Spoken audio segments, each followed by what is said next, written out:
As a kid, I spent my summers with my grandparents on the ranch in Texas. I helped fix windmills, vaccinate cattle, and do other chores. We also watched soap operas every afternoon, especially Days of Our Lives.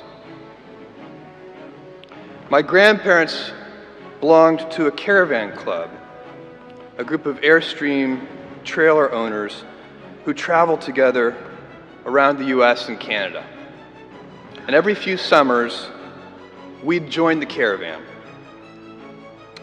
We'd hitch up the Airstream to my grandfather's car, and off we'd go, in a line with 300 other Airstream adventurers. I loved and worshiped my grandparents, and I really looked forward to these trips. On one particular trip, I was about 10 years old. I was rolling around in the big bench seat in the back of the car. My grandfather was driving, and my grandmother had the passenger seat. She smoked throughout these trips, and I hated the smell.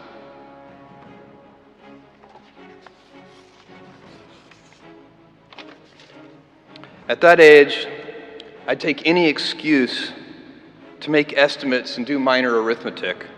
I'd calculate our gas mileage, figure out useless statistics on things like grocery spending. I'd been hearing an ad campaign about smoking. I can't remember the details, but basically the ad said, every puff of a cigarette takes some number of minutes off of your life. I think it might have been 2 minutes per puff. At any rate, I decided to do the math for my grandmother. I estimated the number of cigarettes per day, estimated the number of puffs per cigarette, and so on. When I was satisfied that I'd come up with a reasonable number, I poked my head into the front of the car, tapped my grandmother on the shoulder, and proudly proclaimed, "At 2 minutes per puff, you've taken 9 years off of your life." I have a very vivid memory of what happened next. And it was not what I had expected. I expected to be applauded for my cleverness and my arithmetic skills. "Jeff, you're so smart. You had to have made some tricky estimates. Figure out the number of minutes in a year and do some division." That's not what happened. Instead, my grandmother burst into tears.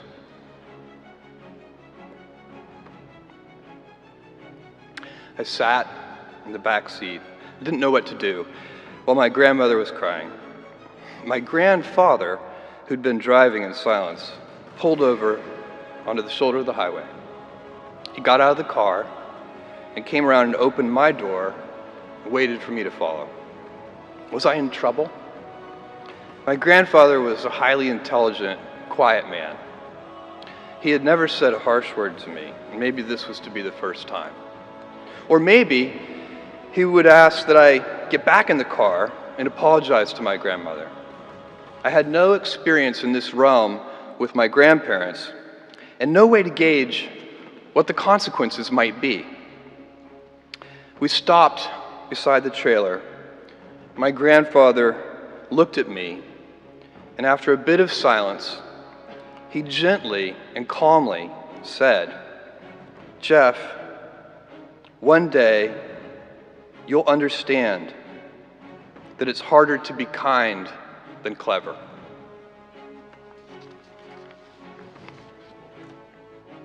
What I want to talk to you about today is the difference between gifts and choices.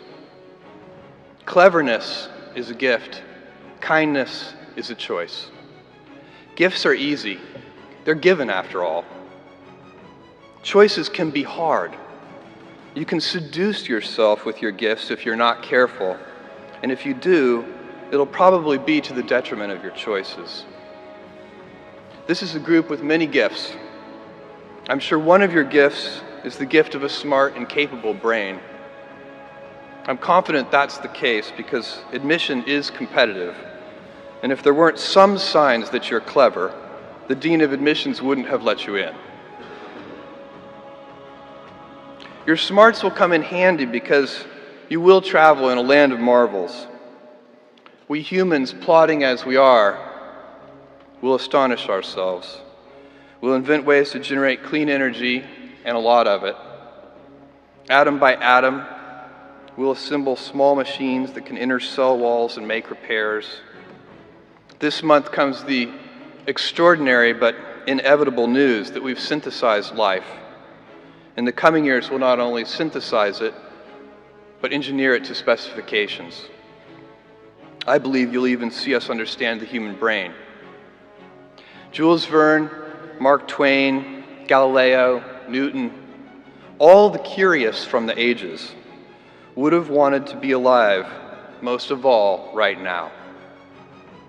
As a civilization, we will have so many gifts, just as you as individuals have so many individual gifts as you sit before me. How will you use these gifts? And will you take pride in your gifts or pride in your choices? I got the idea to start Amazon 16 years ago. I came across the fact that web usage was growing at 2,300% per year, and I'd never seen or heard of anything that grew that fast. And the idea of building an online bookstore with millions of titles, something that simply couldn't exist in the physical world, was very exciting to me. I just turned 30 years old, and I'd been married for a year. I told my wife, Mackenzie, that I wanted to quit my job and go do this crazy thing that probably wouldn't work, since most startups don't, and I wasn't sure what would happen after that. Mackenzie, also a Princeton grad and sitting here in the second row, told me I should go for it. As a young boy, I'd been a garage inventor. I'd invented an automatic gate closer out of cement-filled tires, a solar cooker that didn't work very well out of an umbrella and aluminum foil, baking pan alarms to entrap my siblings. I'd always wanted to be an inventor, and she wanted me to follow my passion. I was working at a financial firm in New York City with a bunch of very smart people, and I had a brilliant boss I much admired. I went to my boss and told him I was going to start a company selling books on the internet.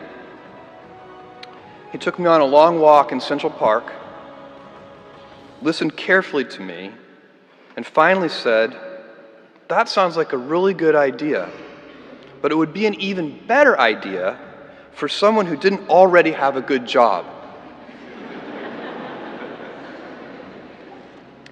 That logic made some sense to me, and he convinced me to think about it for 48 hours before making a final decision. Seen in that light, it really was a difficult choice, but ultimately, I decided I had to give it a shot. I didn't think I'd regret trying and failing, and I suspected I would always be haunted by a decision to not try at all. After much consideration, I took the less safe path to follow my passion, and I'm proud of that choice. Tomorrow, in a very real sense, your life, the life you author from scratch on your own, begins. How will you use your gifts? What choices will you make? Will inertia be your guide, or will you follow your passions? Will you follow dogma, or will you be original? Will you choose a life of ease, or a life of service and adventure? Will you wilt under criticism, or will you follow your convictions? Will you bluff it out when you're wrong, or will you apologize? Will you guard your heart against rejection, or will you act when you fall in love? Will you play it safe, or will you be a little bit swashbuckling? When it's tough, will you give up, or will you be relentless? Will you be a cynic, or will you be a builder? Will you be clever at the expense of others, or will you be kind?